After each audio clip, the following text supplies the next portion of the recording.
I had to go over my more than 90 videos to be sure, but I have never done a video debunking a William Lane Craig video.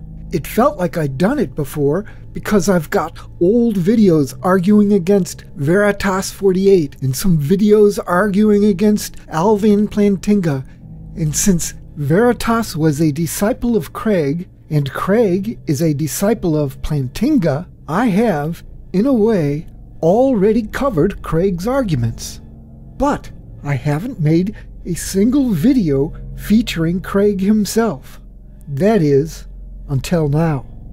The video I am critiquing is called William Lane Craig Utterly Destroys Sam Harris.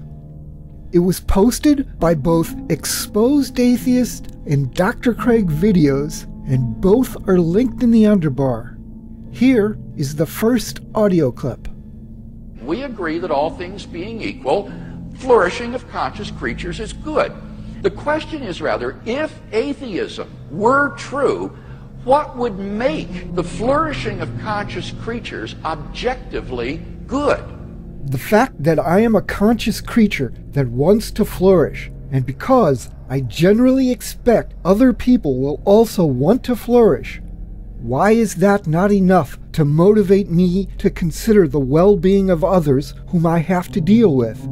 And would anyone listening to this even want a morality that did not consider you and your dear ones flourishing and well-being as goals? Conscious creatures might like to flourish, but there's no reason on atheism to think that it would really be objectively good. Why does it have to be objectively good? What's wrong with being merely intersubjectively good? What Craig is doing is using a very different concept of objectivity than the one that Harris had in mind, as you will soon see.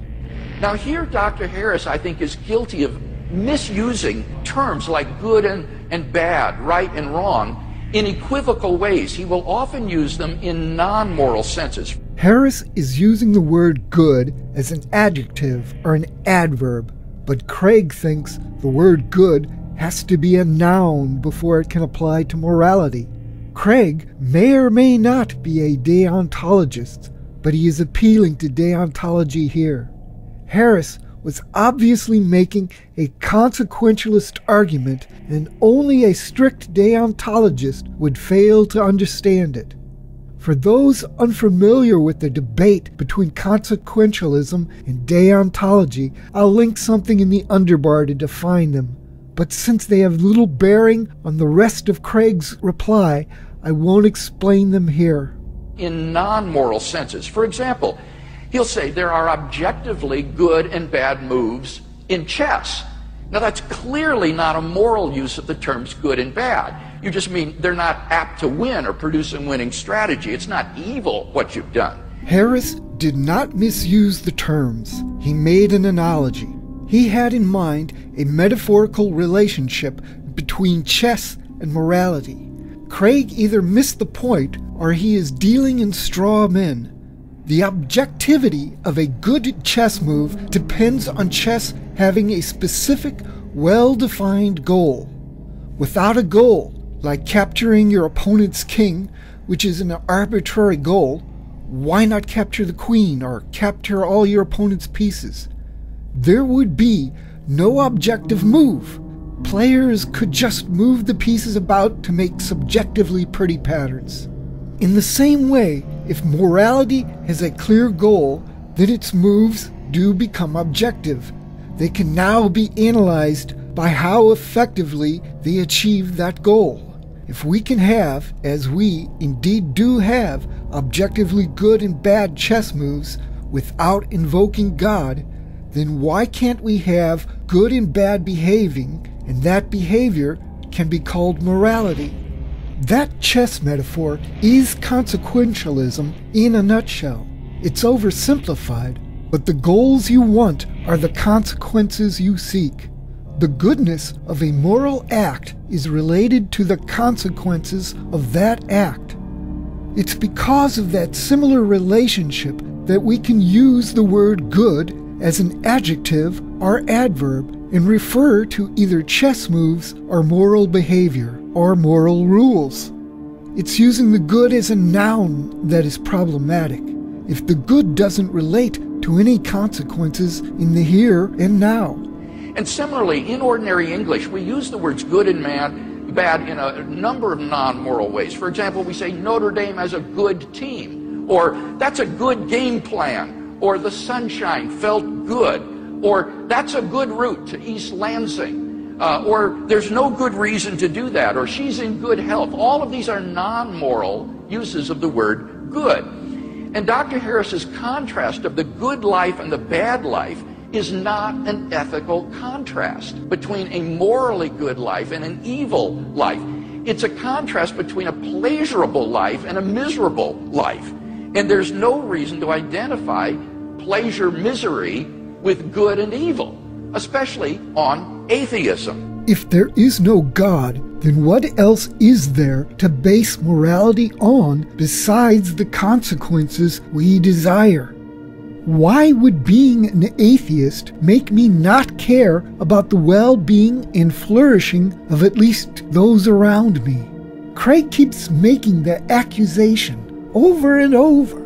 If atheism were true, what would make the flourishing of conscious creatures objectively good? Conscious creatures might like to flourish, but there's no reason on atheism to think that it would really be objectively good. And there's no reason to identify pleasure, misery with good and evil, especially on atheism. The accusation is wrong on several levels, as I've already stated. Firstly, it doesn't need to be objective because we have all sorts of subjective feelings that lead us to be moral, like empathy. Secondly, in spite of not needing to be objective, we can still locate a lot of heavy-duty objective elements in our moral behavior through consequentialism. And thirdly, when Craig says Harris identifies pleasure, misery with good and evil, that's a straw man. It's not what Harris meant. That's only part of it. Because when it comes to your own life, the pleasure-seeking is morally neutral because it is what you do for the lives of others where the morality comes in. Harris hopes that treating others morally will not cost much in terms of one's own well-being and/or flourishing. But we can't be sure about that, and that's all Harris admitted to here. Not this straw man. But Dr. Harris has to defend an even more radical claim than that. He claims that the property of being good is identical with the property of creaturely flourishing. And he's not offered any defense of this radical identity claim. No, Harris did not say that. In fact, flourishing and well-being are two desires that are sometimes in direct conflict. Larry Niven, a science fiction writer, once proposed a new addiction called wireheading. In Niven's stories, a wirehead is someone who's been fitted with an electronic brain implant to stimulate the pleasure centers of the brain. That would probably be the most intense state of well-being a human brain could experience. It is also the most addictive habit known, and wireheads often die from neglecting themselves in favor of the ceaseless pleasure.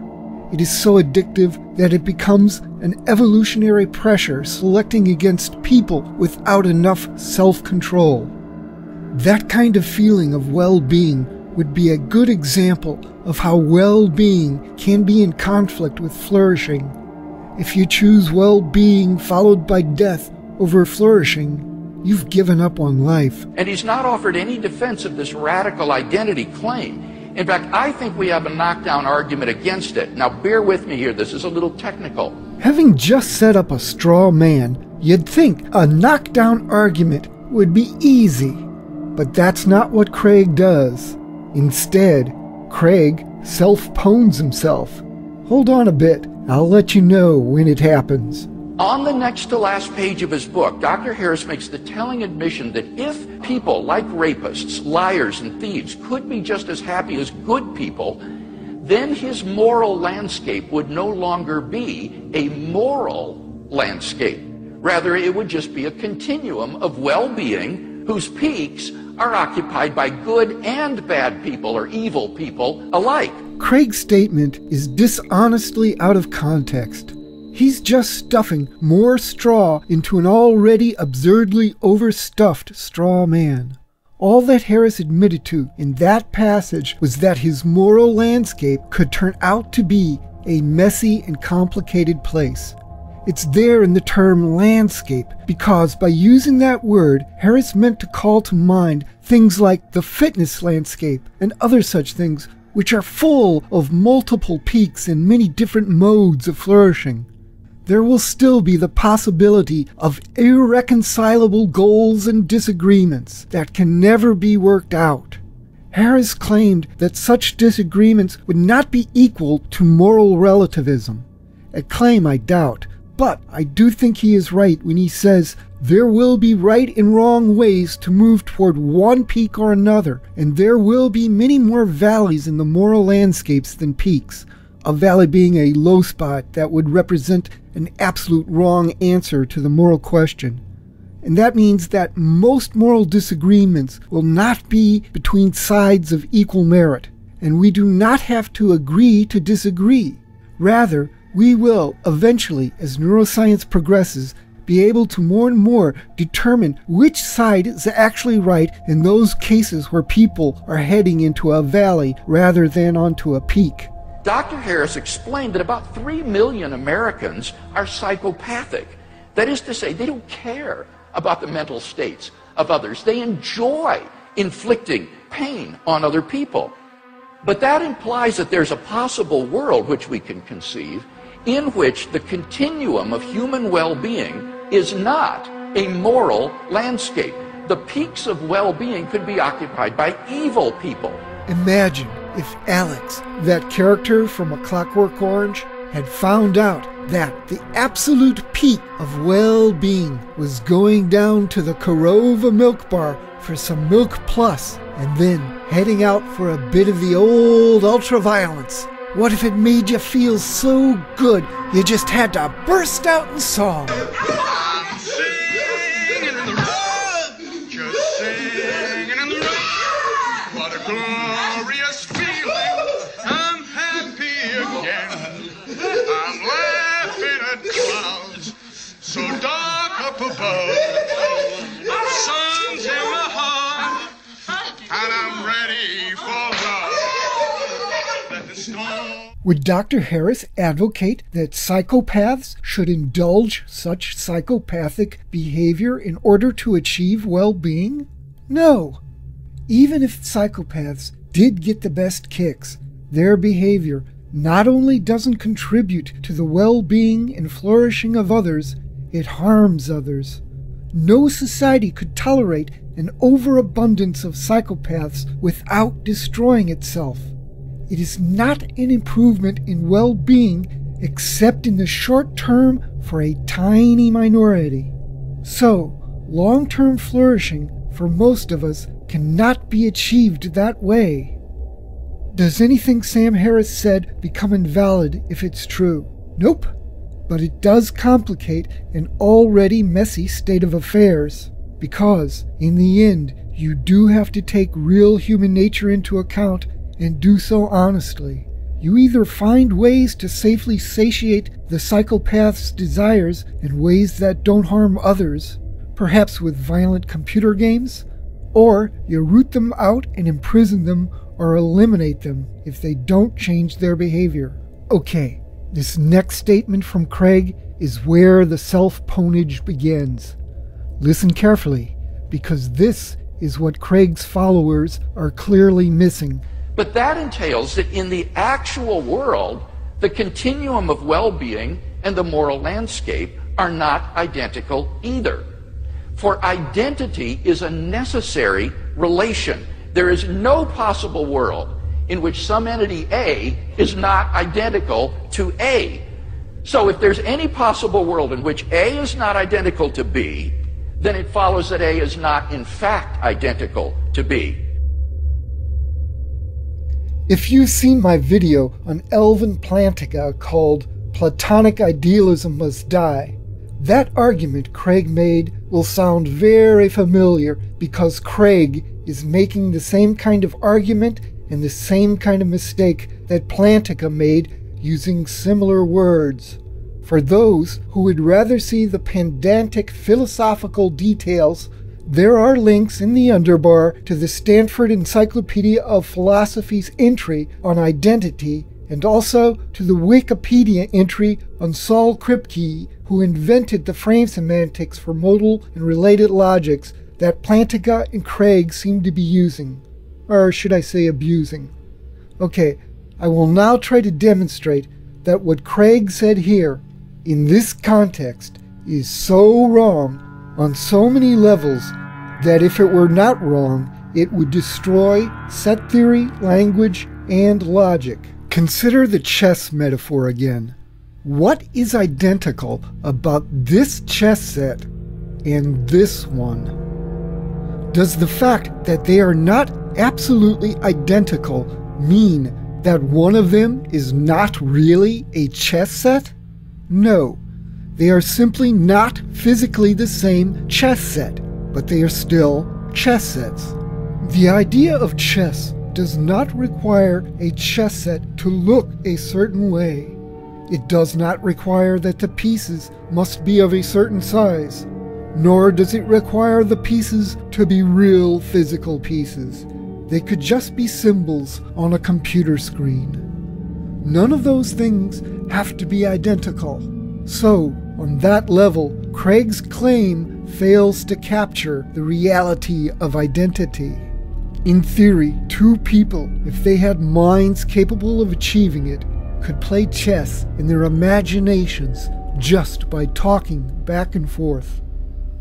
King's pawn to e4. Bishop's pawn to f5. Pawn takes pawn. King's knight to f6. Craig's claim that identity requires everything to be identical across all possible worlds before you can call them by the same name is absurd.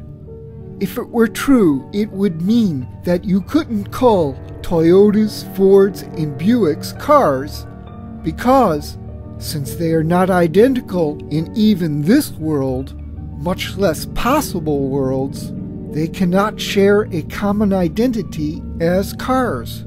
And since their common identity as cars makes them members of the set of all cars, that set and every other set you could have would not fit into Craig's picture of how the world works. And without sets, you lose language and logic also. All you need to play chess is the idea of the chessboard, the idea of the chess pieces, the rules to play by, and the goal to be achieved, capturing the king. All that there is to the concept of chess is captured in this composite of other concepts. Now, morality is far more conceptual than chess, and far more complicated. And just as the goal of capturing the king is vital to the concept of chess, so, in Harris's terms, are the goals of well-being and flourishing vital to morality. Now, since it's possible that human well-being and moral goodness are not identical, it follows necessarily that human well-being and goodness are not the same as Dr. Harris has asserted in his book. I repeat, Harris never claimed that well-being and morality were identical. What he claimed is that well-being and flourishing were a vital part of morality. They are the goals of morality. In the same way, the goal of chess is to capture your opponent's king. But for the sake of showing how badly Craig missed his straw man and damaged his own arguments, just imagine if Harris did make that mistake. A mistake like calling chess that capture the king game. Because even if Harris did that, Craig's argument would still be wrong. Craig would be correcting an error with an even greater error. I am not saying the law of identity is wrong, though I'm sure Craig's followers will try to accuse me of that. But you can only use that law of identity on highly restricted definitions, like numbers. Trying to use it as Craig did is wrong, and it is worse when you bring in the concept of possible worlds, because then you are confusing the map with the territory. Morality could be different in other possible worlds and still be morality. If you change human nature, what it takes to achieve well-being and flourishing, then you necessarily change morality in that other possible world without any contradiction of identity. Like chess, morality has a composite identity. It has necessary parts, and the parts are variable, and the different parts can be parts of other concepts. Chess is not the only game that uses a chessboard, or the only game with pieces that one moves about on a board. And morality is not the only way we seek personal well-being and the flourishing of our groups. But Craig claims he has a knockdown argument against Harris. Now, it's not often in philosophy that you get a knockdown argument against a position, but I think we've got one here by granting that it's possible that the continuum of well-being is not identical to the moral landscape. Dr. Harris's view becomes logically incoherent. And all of this goes to underline my fundamental point that on atheism, there's just no reason to identify the well-being of conscious creatures with moral goodness. Atheism cannot explain the reality, the objective reality of moral values. It's not Harris's views that are logically incoherent. It's Craig's. For those who may doubt this, let me ask you to watch the debate and then tell me exactly how does Craig define morality? Where exactly does Craig locate morality? What exactly is Craig referring to when he refers to morality? Does Craig mean biblical morality is objective? Does he think the basis for morals comes from the Ten Commandments? Does Craig think that morality serves any human purpose? If so, is this purpose the reason morality exists, or is it just incidental to morality? Is Craig a deontologist or a consequentialist, or neither, or some combination of both? Was ending slavery a moral good? If so, how did Craig know it was good? Was giving women the vote a moral good? If so, how did Craig know it was good? Will Craig say abortion is immoral? Will he say doing research on embryonic stem cells is immoral? I can answer those kind of questions about Harris's moral views just after watching the debate alone, but I could not do so with Craig's moral views. I submit to you that being able to answer such questions is the real measure of how coherently someone has presented their views.